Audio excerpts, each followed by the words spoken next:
Hello students, welcome to all in this lecture series of refrigeration and air conditioning. First of all, let me introduce myself. My name is Deepak Kumar. I am assistant professor in Aman Balla Group of Institutes, Pathankot, and this lecture is going to be bilingual, that is English as well as in Hindi. So let's start. This is our major topic, that is vapor compression system,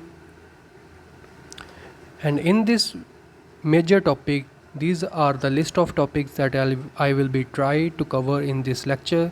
The topics are vapor compression refrigeration system, parts of VCRS, assumptions in VCRS, TS diagram of pure substances, pH and TS diagram of VCRS, processes in VCRS, COP of VCRS, and at last we will look at some important terms. So this is our first topic, vapour compression refrigeration system. So इसमें हम देखते हैं introduction. A vapour compression refrigeration system is a system in which a suitable working substance termed as refrigerant is used. So इस vapour compression refrigeration में system में क्या होता है कि इसमें जो वर्किंग सब्सटेंस है उसको हम यूज़ करेंगे रेफ्रिजरेंट. सो रेफ्रिजरेंट क्या है? Refrigerant is a working fluid which is used to extract the heat from the storage space. Refrigerating वो वर्किंग फ्लूइड है जिसकी हेल्प से हम स्टोरेज स्पेस में से हीट को एक्सट्रैक्ट करेंगे, और वही जो स्टोरेज स्पेस है वहाँ पे हमें क्या मिलेगा? Refrigeration effect. So nowadays this system is used almost everywhere and it is the most popular in the refrigeration system. So next is principle. So principle देख लेते हैं, वेपर कंप्रेशन रेफ्रिजरेशन सिस्टम किस principle पे work करता है. So in vapor compression cycle, the vapor cycle, the working fluid undergoes phase change and the refrigeration effect is due to vaporization of refrigerant liquid. So इसमें क्या होता है, जो हमारा working fluid है वो क्या है? refrigerant, और refrigerant undergoes phase change. refrigerant का जो phase है वो क्या होगा? liquid से vapor में convert होगा, और ये जो vaporization होगी रेफ्रिजरेंट लिक्विड की वो हमें क्या देगा? Refrigeration effect. ये कैसे देगा? यहाँ पे क्या होगा? लिक्विड टू वेपर चेंज करने के लिए उसको क्या अब्जॉर्ब करनी पड़ेगी? Latent heat. और ये जो लेटेंट हीट है ये कहाँ से अब्जॉर्ब करेगा? हमारी स्टोरेज स्पेस से. और जब स्टोरेज स्पेस में से वो हीट को एक्सट्रैक्ट करेगा और वहाँ पे जो हमारी हीट वहाँ पे कम होगी, तो कम हीट होने के कारण जो हमारा टेम्परेचर है वो रिड्यूस हो जाएगा और वहाँ से मिलेगा हमें रेफ्रिजरेशन इफ़ेक्ट. सो अभी देख लेते हैं parts of vapour compression refrigeration system. So it consist of 4 essential parts which are compressor, condenser, expansion valve and evaporator. So ये डायग्राम में हम जो शो हो रहा है इसको हम थोड़ा सा एक्सप्लेन करके देखेंगे. सो ये है हमारा कंप्रेसर और ये condenser, expansion valve and at last evaporator. तो ये जो हमारा रेफ्रिजरेंट है ये साइकिल में ऐसे रिवॉल्व करेगा. सो क्या होगा कि जो हमारा रेफ्रिजरेंट है वो कंप्रेसर से होता हुआ कंडेंसर में जाएगा, कंडेंसर से होता हुआ एक्सपेंशन वाल्व में जाएगा और देन इवेपोरेटर में जाएगा, फिर से अगेन कंप्रेसर में. तो यहाँ पे क्या हो रहा है, जो कंप्रेसर में जो रेफ्रिजरेंट आ रहा है वो रेफ्रिजरेंट कौन सा आ रहा है? Saturated vapour. और ये वेपर को जो कंप्रेसर वो कंप्रेस करके किस में कन्वर्ट कर रहा है? सुपर हीटेड वेपर में. और ये जो सुपर हीटेड वेपर्स है वो किस में जा रहे हैं? कंडेंसर में. सो कंडेंसर में जाके वो क्या कर रहे हैं? हीट को बाहर फेंक रहे हैं सराउंडिंग में. देन जब सराउंडिंग में हीट फेंकने के बाद ये जो वेपर है वो किस में कन्वर्ट हो रहे हैं? सैचुरेटेड लिक्विड में. और सैचुरेटेड लिक्विड वो किस से पास होके जा रहा है? एक्सपेंशन वाल्व से. और एक्सपेंशन वाल्व से पास होने के बाद जो सैचुरेटेड वेपर है वो किस में कन्वर्ट हो रहा है? सैचुरेटेड लिक्विड है वो किस में कन्वर्ट हो रहा है? सैचुरेटेड लिक्विड प्लस वेपर में. और ये जो सैचुरेटेड लिक्विड प्लस वेपर है वो इवेपोरेटर से होते हुए यहाँ से क्या करेंगे? हीट को एक्सट्रैक्ट करेंगे, और यहाँ पे जो होगी हमारी स्टोरेज स्पेस होगी. स्टोरेज स्पेस में क्या होगा? जो हमारी इवेपोरेटर है वो एक्ट करेगी एज अ स्टोरेज स्पेस. तो वहाँ से क्या होगा? हीट को एक्सट्रैक्ट होगी, और हीट एक्सट्रैक्ट होने के बाद क्या होगा? जो सैचुरेटेड वेपर है जो सैचुरेटेड लिक्विड है वो सैचुरेटेड वेपर में कन्वर्ट हो रहा है और यहाँ पे मिल रही है हमें refrigeration effect. So one by one हर एक कंपोनेंट्स को देख लेते हैं। सो फर्स्ट हम स्टार्ट करेंगे कंप्रेसर से। So compressor is said to be the heart of vapour compression system. It is an mechanical device which compresses the vapor refrigerant from the evaporator pressure to the condenser pressure. So जो हमारा compressor है वो क्या कर रहा है, जो हमारे वेपर्स हैं, जो वेपर रेफ्रिजरेंट है उसको क्या कर रहा है, कंप्रेस कर रहा है। कहाँ से? इवेपोरेटर प्रेशर से कंडेंसर प्रेशर तक। नेक्स्ट है कंडेंसर। सो कंडेंसर क्या है? It is a heat exchanger. यहाँ से क्या होगी? हीट एक्सचेंज होगी। Where heat is rejected by the working fluid to the surrounding at constant pressure. So at constant pressure जो हमारा रेफ्रिजरेंट है वो हीट को क्या करेगा? रिजेक्ट करेगा to the surrounding. Hence the phase change of the working fluid takes place from vapour refrigerant to liquid refrigerant and then liquid refrigerant enters into the expansion valve. और इस figure में जो refrigerator के पीछे ये जो zigzag piping है इसको ही बोलते हैं हम कंडेंसर। नेक्स्ट है expansion valve. Expansion valve also known as throttle valve. तो इसमें क्या होता है, जो हमारा लिक्विड रेफ्रिजरेंट है एक्सपैंड करता है, expands the liquid refrigerant from high pressure liquid refrigerant to low pressure liquid refrigerant at constant enthalpy. So ये जो एक्सपेंशन वाल्व में जो प्रोसेस होगा वो क्या होगा? एट कांस्टेंट एंथैल्पी होगा। इसको हम आइसन एंथैल्पिक प्रोसेस भी बोल सकते हैं। Finally the liquid refrigerant enters in the evaporator. Then देख लेते हैं evaporator. It is a heat exchanger where heat is absorbed. जो कंडेंसर है उसमें क्या होगा? रिजेक्ट होगी। कंडेंसर में क्या हो रही है? रिजेक्ट हो रही है हीट। और इवेपोरेटर में क्या हो रही है? एब्जॉर्ब हो रही है by the working fluid from the storage space where cooling effect is produced at constant pressure. So evaporator में क्या होगा? जो हमारा वर्किंग फ्लूइड है रेफ्रिजरेंट वो क्या करेगा? हीट को एब्जॉर्ब करेगा और हीट एब्जॉर्ब होने के कारण जो हमारी स्टोरेज स्पेस है वहाँ पे हमें क्या मिलेगा? Cooling effect. Hence, the phase change of the working fluid takes place from liquid refrigerant to vapor refrigerant. Then only pure vapor goes back to the compressor and completing the whole cycle. So vapor compression refrigeration system की assumptions हम क्या क्या लेंगे? So first is compression process is isentropic. So जो compression process होगा वो isentropic होगा, मतलब जिसमें एंट्रोपी कांस्टेंट रहेगी। Second is no frictional pressure drops.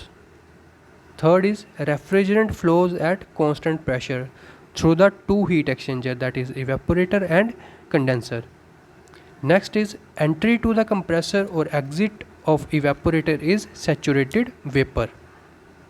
जो हमारा जहाँ पे हमारे जो वेपर्स है वो कंप्रेसर में जब एंटर करेंगे तो वो सैचुरेटेड वेपर होने चाहिए। और एग्जिट ऑफ द कंडेंसर और entry of expansion valve is saturated liquid. Next, so VCRS का सिस्टम को जानने के लिए पहले हम एक जर्नल डायग्राम देख लेते हैं जहाँ पे एक सब्सटेंस है जिसमें फेस चेंज हो रहा है। तो उसमें हम ये देख लेते हैं उसका TS diagram. So T means temperature, S means entropy. So temperature entropy diagram of a journal substance that is water. So इसमें क्या होगा? ये जो डोम टाइप शेप है इसमें हम क्या देखेंगे कि ये जो लाइन ये वाली लाइन है इसको हम बोलेंगे सैचुरेटेड लिक्विड लाइन। और ये जो इस पॉइंट से ये जो राइट वाली साइड है ये इसको बोलेंगे हम सैचुरेटेड वेपर लाइन। मतलब इस लाइन के ऊपर जो हमारा लिक्विड है वो रहेगा 100%। यहाँ पे टोटल लिक्विड रहेगा और यहाँ पे हमेशा टोटल वेपर रहेगा। और इस दो लाइंस के बीच में ये रीजन आ रहा है इसको हम बोलेंगे वेट रीजन। और इसमें जो हमारा रहेगा वो लिक्विड प्लस वेपर दोनों का मिक्सचर रहेगा। और इस साइड में क्या होगा? वेपर्स, और इस साइड में क्या होगा? लिक्विड। और इसके बीच में जो इसको बोलेंगे हम वेट रीजन, इसमें क्या होगा लिक्विड प्लस वेपर, और ये होगा लिक्विड रीजन, ये होगा वेपर रीजन। ठीक है, अब नेक्स्ट हम अपना टॉपिक्स पे वापस आते हैं। तो ये है हमारे टॉपिक VCRS का पीएच एंड टीएस डायग्राम। तो यहाँ से क्या हो रहा है, हमारा जो 1 to 2 क्या हो रहा है, कंप्रेसर, यहाँ पे है हमारा कंप्रेसर। कंप्रेसर क्या कर रहा है कि ये जो हमारा 1 to 2 हमारे आइसेंट्रोपिक कंप्रेशन, इसमें जो एंट्रोपी है वो कांस्टेंट रहेगी, और 2 to 3 क्या हो रहा है, कंडेंसर। यहाँ से क्या हो रहा है, हीट को वो रिजेक्ट कर रहा है सिस्टम से बाहर। और 3 to 4 क्या है, हमारा आइसन एंथैल्पिक प्रोसेस जो होगा एक्सपेंशन वॉल्व में। और ये जो हमारा 4 to 1 ये है हमारा, यहाँ पे हमें रेफ्रिजरेटिंग इफ़ेक्ट मिलेगा, और ये किस में मिलेगा, हमारा इवेपोरेटर में। और जो हमारा मेन जो प्रोसेसेस है वो रहेंगे 4 to 1 जिसमें होगा हमारा रेफ्रिजरेटिंग इफ़ेक्ट, और 1 to 2 जिसमें हमारी होगी वर्क इनपुट। और वर्क इनपुट हम किस में करेंगे, कंप्रेसर में। यह है हमारा टीएस डायग्राम। और पीएच डायग्राम में क्या होगा कि वो इसमें जो डोम शेप है वो थोड़ी राइट की तरफ टिल्टेड होगी, और ये वही है हमारा क्रिटिकल पॉइंट, और ये सैचुरेशन लाइन जो लिक्विड है, और ये सैचुरेशन लाइन जो वेपर की है। और ये जो रीजन है ये है वेपर रीजन, ये लिक्विड रीजन, और ये दोनों का वेट रीजन जो मिक्सचर रहेगा लिक्विड प्लस वेपर का। तो ये जो पीएच डायग्राम है वो इस तरीके से बनेगा कि 1 to 2 ये हो रही है कंप्रेशन, 2 to 3 क्या हो रहा है, कंडेंसर में जा रहा है एट कांस्टेंट प्रेशर। यहाँ पे देखिए जो प्रेशर लाइन है वो बिल्कुल एक स्ट्रेट लाइन है, तो इसमें ये क्या शो कर रहा है, this is a eight constant pressure. और 1 to 4 भी क्या है, ये एक स्ट्रेट लाइन है, ये भी क्या शो कर रहा है, एक कांस्टेंट प्रेशर। और 3 to 4 लाइन क्या है, ये वर्टिकल लाइन है। तो वर्टिकल लाइन क्या है, अगर यहाँ पे क्या हो रहा है, एंथैल्पी कांस्टेंट रह रही है। नेक्स्ट चलते हैं, हमारे जो प्रोसेसेस है उनको डिटेल्स में देख लेते हैं। सो प्रोसेस 1 to 2 क्या हो रहा है, आइसेंट्रोपिक कंप्रेशन, और ये किस में हो रहा है, इन कंप्रेसर में हो रहा है। तो यहाँ पे क्या हो रहा है कि इनलेट इज़ लो प्रेशर, यहाँ पे आप देख सकते हैं जो हमारा प्रेशर है वो लो है, यहाँ पे प्रेशर लो है, और यहाँ पे प्रेशर क्या है, हाई प्रेशर। सो ये कंप्रेशर हम प्रोसेस देख रहे हैं 1 to 2। तो 1 to 2 में क्या हो रहा है, pressure lower to pressure high हो रहा है। तो ये यहाँ पे लिखा है inlet is low pressure, low temperature and saturated vapour, और आउटलेट में क्या हो रहा है, high pressure, high temperature, saturated and superheated vapour. तो ये है हमारा वर्क डन बाय कंप्रेसर, और इसको हम देखेंगे by the terms of enthalpies. So the change of enthalpies shows us work done. So work done by compressor equals to H2 minus H1. Our next process is process 2 to 3, that is constant pressure heat rejection, और ये process होगा इन condenser में।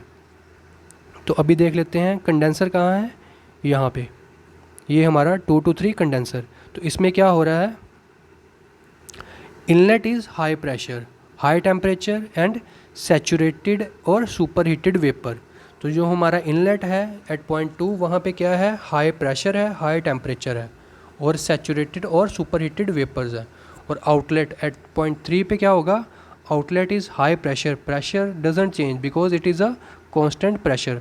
So pressure change नहीं होगा, वो high pressure ही रहेगा, लेकिन जो हमारा लिक्विड है, जो हमारा वेपर है वो किस में कन्वर्ट हो जाएगा, लिक्विड में, बाय रिजेक्टिंग हीट। तो हीट रिजेक्शन होने के कारण जो उसका टेम्परेचर है वो क्या हो जाएगा, कम हो जाएगा, that is low temperature saturated liquid. और जो हमारी हीट एट कंडेंसर है उसको हम at the difference of enthalpy से कैसे शो करेंगे, H3 minus H2। So heat at condenser equals to H3 minus H2, और इसकी यूनिट्स क्या रहेंगी, किलो जूल पर kg। नेक्स्ट प्रोसेस आ गया हमारा 3 to 4, और ये क्या है हमारा आइसन एंथैल्पिक प्रोसेस, जिसमें एंथैल्पी चेंज नहीं होगी। सो ये किस में होगा, इन एक्सपेंशन वाल्व।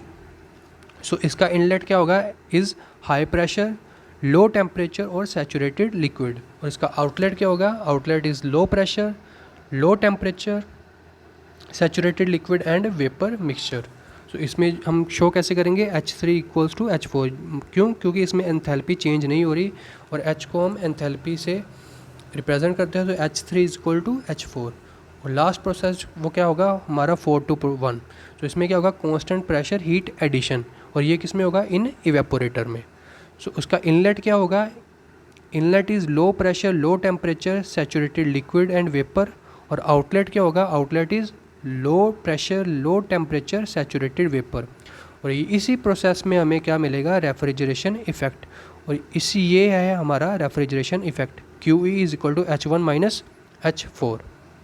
क्यों, क्योंकि यहाँ पे जो फेस चेंज हो रहा है लिक्विड टू वेपर, और वो क्या कर रहा है, लेटेंट हीट को एब्जॉर्ब करके हमें रेफ्रिजरेशन इफेक्ट दे रहा है। सो देख लेते हैं हमारी COP। तो COP हमने देखा था, COP क्या होता है, हमारा desired effect to the work input.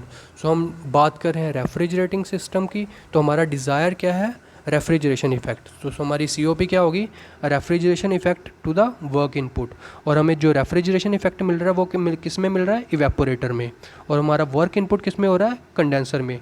तो हम यहाँ पे देख लेते हैं, जो वर्क इनपुट है वो क्या है, H2 माइनस H1, ये किस में रहेगा, डिनोमिनेटर में, और हमारा जो रेफ्रिजरेशन इफेक्ट है वो कहाँ पे मिल रहा है, इवेपोरेटर में। तो इसमें क्या आएगा, H1 माइनस H2, तो दैट्स वाई हम our COP is H1 minus H2 by H2 minus H1। और at last these are some important terms जिसको हम देख लेते हैं, ये हमें किस में यूज़ होंगे, ये हमारे न्यूमेरिकल्स में यूज़ होंगे। सो रेफ्रिजरेशन इफेक्ट क्या था, H1 माइनस H4, और ये इसकी यूनिट क्या थी, किलो जूल पर kg। और अगर हमें रेफ्रिजरेशन कैपेसिटी निकालनी है तो उसको हम किससे मल्टीप्लाई कर देंगे, m डॉट से। तो m डॉट क्या है हमारा, मास फ्लो रेट, जिसकी यूनिट क्या रहेंगी, किलोग्राम पर seconds. So mass flow rate is the mass of substance which passes per unit time, कि मतलब कितना मास कितने टाइम में पास हो रहा है। सो अगर हमें रेफ्रिजरेशन कैपेसिटी निकालनी है तो हम रेफ्रिजरेशन इफेक्ट को m डॉट से मल्टीप्लाई कर देंगे, और ये जो यूनिट बन जाएगी ये बन जाएगी किलो वॉट। और next is work input, work input क्या था हमारा, H2 माइनस H1। और वैसे अगर हमें पावर इनपुट निकालनी है तो पावर इनपुट निकालने के लिए हमें वर्क इनपुट को m डॉट से मल्टीप्लाई कर देंगे, और इसकी जो हमारी यूनिट आ जाएगी वो आ जाएगी in kilowatt. So this is our end of our lecture. So thank you.